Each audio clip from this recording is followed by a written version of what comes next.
Halo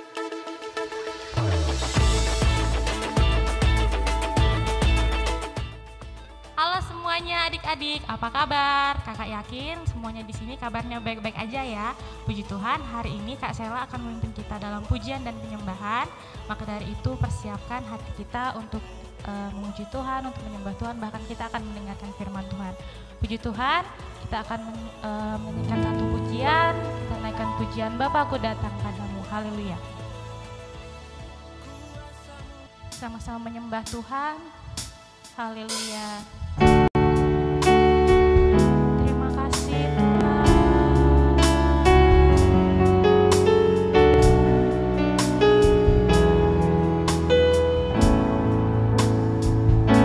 Akan sama-sama Bapakku datang padamu. Haleluya. Bapakku datang padamu, naikkan ucapan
hari. Haleluya. Pagi hari, siang hari, sore dan malam hari. Tak hentinya mengucap syukur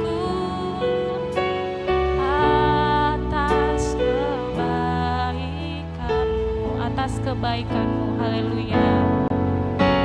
Atas kebaikanmu, atas kebaikanmu, atas kebaikanmu. Kita berdoa. Tuhan Yesus, terima kasih, kami mengucap syukur buat hari ini. Tuhan Yesus sungguh baik dalam kehidupan kami. Dan kami anak-anak-Mu Tuhan, kami datang kepada Tuhan untuk memuji Tuhan, untuk menyembah Tuhan, bahkan mendengarkan firman Tuhan. Kiranya Tuhan Yesus mengurapi kami, setiap kami anak-anak-Mu, dan biarlah Tuhan sukacita daripada Tuhan melingkupi setiap kami. Terima kasih Tuhan, kami akan memuji Tuhan, kami akan bersorak-sorai bagi Tuhan.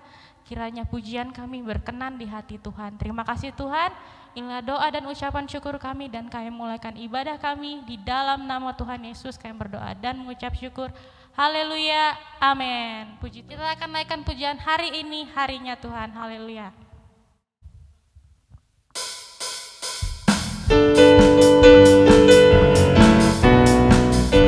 Kita bersama-sama bertepuk tangan, haleluya.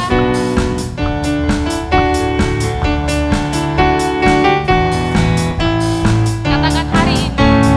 Hari ini, hari ini, harinya Tuhan, harinya Tuhan. Mari kita bersuka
semuanya persiapkan hati, siapkan juga Alkitabnya di rumah, supaya kita nanti bisa bersama-sama menikmati firman Tuhan. Amin. Puji Tuhan. Kita akan naikkan pujian, Ku Ingin Dengar Cerita. Haleluya.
bersama-sama dengan Tuhan. Dan pada hari ini kami juga akan mendengarkan firman Tuhan. Tuhan kiranya mengurapi hamba-Mu yang akan membawa firman Tuhan. Biarlah apapun yang hamba-Mu akan sampaikan itu seturut dengan kehendak Tuhan. Terima kasih Tuhan, berkati kami juga yang mendengarkan firman Tuhan. Biar setiap kami bisa menikmati firman Tuhan dan mempraktekkan firman Tuhan dalam kehidupan kami sehari-hari. Terima kasih Tuhan, kami mengucap syukur dan kami siap mendengarkan firman Tuhan. Haleluya, amin. Halo adik-adik semuanya, saat ini berjumpa lagi bersama dengan Kak Tony. Kak Tony akan membagikan firman Tuhan untuk kita semua, untuk adik-adik yang ada di rumah. Mari Kakak mengajak kita untuk mengambil Alkitabnya. Punya Alkitab kan? Pasti dong, pasti punya Alkitab. Di rumah ambil Alkitabnya, kita akan sama-sama membuka ya firman Tuhan. Pada saat ini Kakak mengajak kita untuk melihat firman Tuhan di dalam Kisah Para Rasul. Kisah Para Rasul pasal yang pertama ayat 1 sampai ayat yang ke-11. Oke, adik-adik semuanya sudah siap? Ya, kalau sudah siap nanti Kakak akan membacakan ya ayat-ayat ini untuk kita semua. Nanti adik-adik bisa menyimak di dalam Alkitabnya masing-masing. Oke, puji Tuhan, sudah siap? Ya, dalam hitungan ketiga kakak akan bacakan dan adik-adik boleh menyimak di dalam Alkitab masing-masing dan ikut juga membaca ya. Oke, puji Tuhan. Ya, Kisah Para Rasul pasal pertama ayat 1 sampai ayat yang ke-11 ya. Demikian firman Tuhan dengan perikop Roh Kudus dijanjikan. Hai Theophilus, dalam bukuku yang pertama aku menulis tentang segala sesuatu yang dikerjakan dan diajarkan Yesus sampai hari ia terangkat. Sebelum itu ia telah memberi perintahnya oleh Roh Kudus kepada rasul-rasul yang dipilihnya. Kepada mereka ia menunjukkan dirinya setelah penderitaannya selesai, dan dengan banyak tanda ia membuktikan bahwa ia hidup. Sebab selama 40 hari ia berulang-ulang menampakkan diri dan berbicara kepada mereka tentang kerajaan Allah. Pada suatu hari ketika ia makan bersama-sama dengan mereka, ia melarang mereka meninggalkan Yerusalem dan menyuruh mereka tinggal di situ menantikan janji Bapa yang demikian katanya, telah kamu dengar daripadaku. Sebab Yohanes membaptis dengan air, tetapi tidak lama lagi kamu akan dibaptis dengan Roh Kudus. Oke, puji Tuhan adik-adik. Ya, kemudian selanjutnya ya di dalam perikop selanjutnya yaitu Yesus terangkat ke sorga. Maka bertanyalah mereka yang berkumpul di situ, Tuhan, maukah engkau pada masa ini memulihkan kerajaan bagi Israel? Jawabnya, engkau tidak perlu mengetahui masa dan waktu yang ditetapkan Bapa sendiri menurut kuasanya. Tetapi kamu akan menerima kuasa kalau Roh Kudus turun ke atas kamu, dan kamu akan menjadi saksiku di Yerusalem dan di seluruh Yudea dan Samaria dan sampai ke ujung bumi. Ya, ayat 9, sesudah ia mengatakan demikian, terangkatlah ia disaksikan oleh mereka, dan awan menutupnya dan pandangan mereka. Ketika mereka sedang menatap ke langit, waktu ia naik, itu tiba-tiba berdirilah dua orang yang berpakaian dekat mereka dan berkata kepada mereka, hai orang-orang Galilea, mengapakah kamu berdiri melihat ke langit? Yesus ini yang terangkat ke sorga meninggalkan kamu akan datang kembali dengan cara yang sama seperti kamu melihat dia naik ke sorga. Puji Tuhan adik-adik, demikian firman Tuhan. Kita akan sama-sama belajar ya firman Tuhan pada saat ini. Ya, kakak beri judul firman Tuhan saat ini yaitu Tuhan Yesus naik ke sorga ya. Tuhan Yesus naik ke sorga. Puji Tuhan adik-adik, beberapa waktu yang lalu kita sudah belajar ya. Kita sudah belajar tentang Hari Raya Paskah. Dan sebelum Hari Raya Paskah itu ya biasanya di akhir tahun ya ataupun di awal tahun ya kita kenal yang namanya Natal. Nah, Natal adalah kelahiran Tuhan Yesus. Kemudian beberapa waktu yang lalu di bulan April kita merayakan apa? Paskah. Ya, betul adik-adik semuanya, kita merayakan Paskah. Nah, Paskah itu merupakan rangkaian ya dari beberapa peristiwa adik-adik. Ya, di situ mencakup penderitaan Tuhan Yesus, ya, kemudian kematian Tuhan Yesus, dan kemudian kebangkitan Tuhan Yesus dari antara orang mati. Ya, jadi itulah Paskah yang kita rayakan beberapa bulan ya, yang lalu, ya, bulan April. Sekarang kita masuk di bulan Mei. Nah, di bulan Mei ini kita sudah merayakan yaitu kenaikan Tuhan Yesus, ya. Kenaikan Tuhan Yesus ke sorga. Puji Tuhan. Ya. Kenaikan Tuhan Yesus ke sorga itu adalah ya peristiwa yang juga sangat penting dalam kehidupan kita sebagai anak-anak Tuhan. Nah, kita akan sama-sama belajar adik-adik semuanya, ya, kenapa sih Tuhan Yesus itu harus naik ke sorga? Ya, bukankah lebih baik kalau misalnya Tuhan Yesus itu ada bersama-sama dengan kita sampai saat ini, ya, ada di tengah-tengah kita sampai saat ini? Oke, ya, kita akan sama-sama belajar. Ya. Kenapa ya Tuhan Yesus harus naik ke sorga? Puji Tuhan. Yang pertama, ya, kenapa sih Tuhan Yesus harus naik ke sorga? Yang pertama yang akan sama-sama kita pelajari adalah yaitu misi Tuhan Yesus sudah selesai.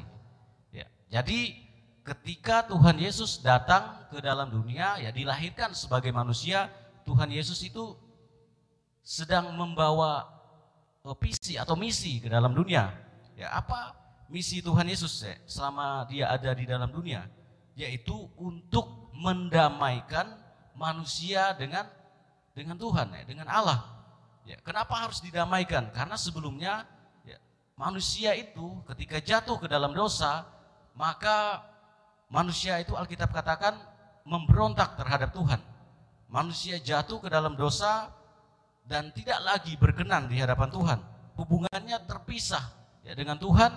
Bahkan ya, dikatakan bahwa manusia itu menjadi musuh Tuhan sendiri. Oleh sebab itu Tuhan Yesus datang ya, ke dalam dunia, dilahirkan sebagai manusia. Tujuannya adalah untuk mendamaikan kembali manusia itu dengan Sang Pencipta, yaitu Tuhan. Oke, jadi inilah misi Tuhan Yesus. Nah, adik-adik semuanya, setelah misi ini selesai, ya, Tuhan Yesus datang ke dalam dunia, dia mendamaikan ya, manusia dengan Tuhan lewat apa? Lewat pengorbanannya di atas kayu salib, yaitu Paskah. Ya, beberapa waktu yang lalu yang kita rayakan. Paskah itu adalah peristiwa ya, di mana Tuhan Yesus harus menderita, ya, menanggung setiap penghukuman yang seharusnya kita terima. Ya, tetapi karena kasihnya yang begitu besar, dia yang tidak berdosa, Alkitab katakan dijadikan dosa ya, karena kita, karena pemberontakan kita. Dia menanggung setiap dosa-dosa kita di dalam tubuhnya di atas kayu salib. Dan dia juga, Alkitab katakan bahwa dia juga menanggung setiap sakit penyakit dan kelemahan tubuh kita. Ya, itu semuanya ditanggung ya, oleh Tuhan Yesus. Bahkan penghukuman yang seharusnya kita terima, itu juga Tuhan Yesus tanggung di atas kayu salib. Nah, setelah peristiwa ini selesai, masih ingat adik-adik ketika Tuhan Yesus ada di atas kayu salib? Ya, Tuhan Yesus katakan apa? Sudah selesai. Artinya pekerjaan, tujuan atau misi Tuhan Yesus ke dalam dunia ya, datang ke dalam dunia itu sudah selesai ya. Yaitu manusia telah diperdamaikan dengan Tuhan lewat pengorbanan Tuhan Yesus di atas kayu salib. Puji Tuhan. Bersyukur bahwa kita sekarang boleh berdamai dengan Tuhan. Tadinya kita adalah musuh Allah, ya, kita memberontak terhadap Tuhan. Sekarang kita boleh menjadi bagian ya, dalam keluarga Allah. Ya, kita menjadi anak-anak Allah yang dikasihi oleh Allah. Puji Tuhan, semua berkat pengorbanan Tuhan Yesus ya, di atas kayu salib ya, yang datang ya, memberikan dirinya menjadi korban untuk menggantikan kita. Puji Tuhan. Kemudian yang kedua, ya, kenapa Tuhan Yesus harus naik ke sorga? Yang kedua adalah supaya Tuhan Yesus menyediakan tempat bagi orang-orang percaya, termasuk ya, kita semua, adik-adik. Kita adalah orang-orang percaya kepada Tuhan Yesus, dan janji Tuhan Yesus adalah bahwa setiap kita ya, dia siapkan, ya, dia sediakan tempat yang istimewa buat kita, yaitu kerajaan sorga. Nah, di dalam Yohanes 14 ayat 2-3, firman Tuhan katakan seperti ini. Ya, ini adalah perkataan Tuhan Yesus kepada para murid waktu itu. Dan ya, perkataan ini bukan hanya ditujukan kepada para murid, ya, tetapi perkataan ini juga ditujukan kepada setiap kita, anak-anaknya. Kita juga adalah murid-murid Tuhan. Puji Tuhan. Yohanes 14 ayat 2 sampai ayat yang ketiga. Firman Tuhan katakan seperti ini. Di rumah Bapakku banyak tempat tinggal. Jika tidak demikian tentu aku mengatakannya kepadamu. Sebab aku pergi ke situ untuk menyediakan tempat bagimu. Dan apabila aku telah pergi ke situ dan telah menyediakan tempat bagimu, aku akan datang kembali dan membawa kamu ke tempatku, supaya di mana aku berada, kamu pun berada. Puji Tuhan. Ya, ini adalah janji Tuhan Yesus. Ketika Tuhan Yesus ya, berkata kepada para murid bahwa ya, mereka mempertanyakan kenapa Tuhan Yesus harus pergi. Ya, Tuhan Yesus katakan bahwa dia memang harus pergi supaya apa? Dia menyediakan tempat buat para murid. Nah, Tuhan Yesus yang sama itu juga menyediakan tempat bagi adik-adik semuanya, bagi kakak dan buat kita semuanya. Senang gak adik-adik? Ya, sudah disiapkan tempat oleh Tuhan di sorga. Oh, pasti senang ya kan? Oke, puji Tuhan. Nah, ini adalah alasan kedua kenapa ya Tuhan Yesus itu harus naik ke sorga ya, supaya dia menyediakan tempat buat kita semua. Puji Tuhan. Oke, ya sekarang yang ketiga ya, kita akan melihat ya, kenapa sih Tuhan Yesus itu harus naik ke sorga. Nah, alasan yang ketiga adalah supaya kita menerima Roh Kudus. Oke, Roh Kudus ini adalah pribadi dari Tuhan sendiri, yaitu ya, roh dari Tuhan Yesus sendiri. Ketika Tuhan Yesus naik ke sorga, ya, dia meninggalkan bumi ini, tubuh fisiknya yang bisa terlihat itu nggak bisa terlihat lagi ya. Kenapa? Karena sudah naik ke sorga ya. Tubuh fisik Tuhan Yesus yang bisa kelihatan. Nah, tapi adik-adik semuanya, memang benar bahwa tubuh Tuhan Yesus itu ya secara fisik itu naik ke sorga. Tapi ya, dia berjanji bahwa dia akan menyertai para murid pada waktu itu. Dan janji yang sama juga diberikan kepada setiap kita anak-anaknya. Ya, Tuhan berjanji Tuhan akan menyertai setiap kita. Ya. Setiap adik-adik, kakak, bahkan kita semuanya itu menerima janji yang sama, yaitu janji penyertaan Tuhan. Lewat apa? Yaitu lewat Roh Kudus. Nah, adik-adik, Roh Kudus itu diberikan ya, kepada kita. Roh Kudus itu ya berbicara tentang pribadi, tapi bukan hanya pribadi, tapi dia juga berbicara tentang kuasa ya. Tuhan mau memberikan kepada kita kuasa. Ya, kenapa? Karena ya setelah manusia jatuh ke dalam dosa, manusia pertama Adam dan Hawa, adik-adik, ya mereka menerima kuasa dari Tuhan untuk memerintah bumi. Tapi kemudian kuasa itu kemudian hilang. Ya.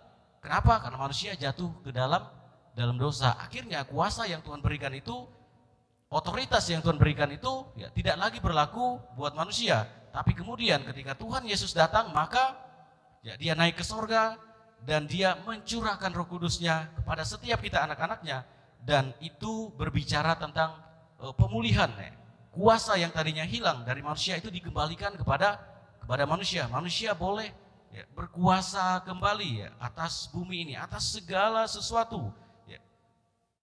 Kalau tadinya iblis yang berkuasa atas dunia ini, sekarang ya, kita sebagai anak-anak Tuhan yang diberikan Roh Kudus, ya, kita diberikan kuasa untuk menjadi saksinya Tuhan, ya, untuk memberitakan Yesus bahwa Yesus adalah Tuhan, bahwa Yesus adalah Raja yang naik ke sorga dan dia akan datang kembali ya, untuk membawa upah bagi setiap orang-orang yang percaya. Puji Tuhan, ada ayat di dalam Kisah Para Rasul 1 ayat 8 ya. Ayat ini sudah ayat yang sangat terkenal ya. Oke, kakak akan bacakan untuk kita semua firman Tuhan di dalam Kisah Para Rasul pasal 1 ayat 8.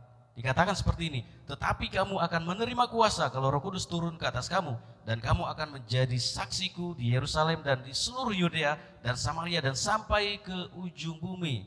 Oke, puji Tuhan, tetapi kamu akan menerima kuasa, tetapi adik-adik semuanya akan menerima kuasa kalau Roh Kudus itu turun ke atas adik-adik, ke atas kita semua. Kita akan menjadi orang-orang yang memiliki kuasa, dan tujuan kuasa itu diberikan adalah supaya kita menjadi saksi ya. Selama kita ada di dunia ini, ada di bumi ini, Tuhan menghendaki supaya kita menjadi saksi, supaya kita memberitakan firman Tuhan, memberitakan tentang Yesus, khususnya kepada orang-orang yang belum diselamatkan, orang-orang yang belum menerima Tuhan Yesus ya, supaya mereka juga boleh mengambil bagian di dalam keselamatan yang sudah Tuhan kerjakan ya. Tuhan tidak menghendaki supaya hanya kita saja yang selamat, tetapi Tuhan juga menghendaki bahwa semua orang itu boleh diselamatkan apabila mereka percaya kepada Tuhan Yesus. Bahkan mereka menerima Tuhan Yesus dalam kehidupan mereka, artinya mereka juga menerima keselamatan yang Tuhan sediakan. Oke, puji Tuhan adik-adik. Demikian firman Tuhan pada pagi hari ini. Dan apa ya respon kita sebagai anak-anak Tuhan? Oke, respon yang pertama yaitu ingat bahwa kuasa itu diberikan. Ya, kenapa Tuhan Yesus naik ke sorga? Intinya bahwa Tuhan Yesus memberikan kuasa dan dia mau supaya kita menjadi saksi. Oke adik-adik, ingat bahwa adik-adik harus menjadi saksi. Kita semua harus menjadi saksi bagi dunia ini. Ya, dunia yang gelap, kita harus menjadi terang. Firman Tuhan katakan bahwa kita harus menjadi surat Kristus yang terbuka, yang dapat dibaca oleh semua orang. Kita harus menjadi garam. Garam itu memberikan rasa ya, memberikan rasa kepada yang tawar ya. Nah adik-adik, Tuhan juga mau supaya kita ya seperti garam itu memberikan pengaruh ya, dampak yang baik buat lingkungan yang ada di sekitar kita. Baik ketika di sekolah ya kan, bersama teman-teman kita memberikan pengaruh yang baik, dampak yang baik. Kemanapun kita pergi, dimanapun kita berada, kita memberikan pengaruh yang baik ya. Kita memberikan dampak yang baik. Kita menjadi berkat ya buat banyak orang, buat teman-teman kita, buat keluarga kita, buat guru-guru kita, bahkan buat semuanya. Oke, kemudian respon yang kedua, yaitu tetaplah beriman dan percaya kepada Tuhan Yesus Kristus. Memang benar bahwa Tuhan Yesus sudah naik ke sorga, tubuh fisiknya tidak bisa kita lihat lagi. Tetapi ada Roh Kudus yang menyertai kita sampai selama-lamanya. Jadi kita boleh terus percaya kepada Tuhan Yesus Kristus ya, lewat Roh Kudus yang ada di dalam kehidupan kita. Ya, Roh Kudus itu adalah pribadi yang ada bersama-sama dengan kita, terus menyertai kita dalam pelayanan kita, bahkan dalam segala hal. Oleh sebab itu, terus andalkan Roh Kudus, bersekutulah dengan Roh Kudus, dan nikmatilah ya, kuasanya di dalam kehidupan kita. Puji Tuhan adik-adik semuanya, demikian firman Tuhan pada saat ini. Biarlah kita boleh ya, menjadi saksi-saksinya Tuhan. Nah, inilah arti ya kenaikan Tuhan Yesus bagi kita semua. Puji Tuhan adik-adik, Tuhan Yesus memberkati kita semua. Demikian firman Tuhan pada saat ini. Puji Tuhan, haleluya. Kita akan menutup rangkaian ibadah kita saat ini. Kita akan berdoa. Puji Tuhan, kita akan berdoa buat kita semua, buat ibadah kita adik-adik. Lipat tangannya, tutup matanya. Puji Tuhan. Bapa di surga, Bapa kami yang baik, kami sangat bersyukur saat ini kami boleh menikmati persekutuan yang indah bersama-sama. Meskipun kami masing-masing ada di rumah kami, tetapi kami percaya bahwa Engkau Tuhan yang tidak terbatas. Engkau bisa hadir di mana-mana di saat yang sama ya Tuhan. Engkau hadir di tempat lain, Engkau hadir di tempat ini, bahkan ya Tuhan Yesus, Engkau Tuhan yang ada di tengah-tengah kami, Engkau yang menjadi pusat daripada ibadah kami ini ya Tuhan Yesus. Terima kasih, kami sudah memuji-muji Tuhan, kami sudah memuliakan Tuhan, bahkan kami sudah diberkati lewat kebenaran firman Tuhan pada saat ini. Dan kami bersyukur kami boleh memahami arti kenaikan Tuhan Yesus ke sorga. Dan biarlah ya Tuhan Engkau memeteraikan setiap firman-Mu dalam kehidupan kami. Kami bukan hanya menjadi pendengar saja, tetapi kami boleh menjadi pelaku-pelaku daripada kebenaran firman Tuhan. Firman Tuhan boleh tertanam dalam hati kami, bertumbuh, berbuah, bahkan itu boleh dinikmati oleh semua orang, bahkan terlebih dinikmati oleh Tuhan. Terima kasih Bapa di surga, terima kasih ya Tuhan, berkati setiap kami, anak-anak-Mu dalam segala hal, dalam pendidikan kami, kesehatan kami ya Tuhan. Tuhan pelihara kehidupan kami, segala kebutuhan dan keperluan kami, bahkan keluarga-keluarga kami diberkati oleh Tuhan. Kami juga berdoa ya Tuhan Yesus untuk gereja kami, berdoa untuk gembala kami, bahkan buat seluruh jemaat-jemaat Tuhan dimanapun mereka berada. Tuhan berkati kehidupan mereka, bangsa dan negara kami serahkan ke dalam tangan Tuhan. Para pemimpin kami, semuanya Tuhan pakai mereka. Terima kasih Bapa di surga, terpujilah Engkau ya Tuhan Yesus. Ini doa kami bersyukur ya Tuhan, menutup setiap rangkaian ibadah kami saat ini di dalam nama Tuhan Yesus Kristus kami sudah berdoa. Kami mengucap syukur, haleluya. Sama-sama katakan amin. Puji Tuhan. Oke adik-adik semuanya, ibadah kita sudah selesai. Dan doa kakak buat kita semua, biar adik-adik semuanya dalam keadaan sehat-sehat, dalam keadaan baik-baik saja. Dan kita boleh berjumpa kembali di minggu yang akan datang. Oke, puji Tuhan adik-adik semuanya. Selamat hari Minggu. Tuhan Yesus memberkati semuanya. Dadah.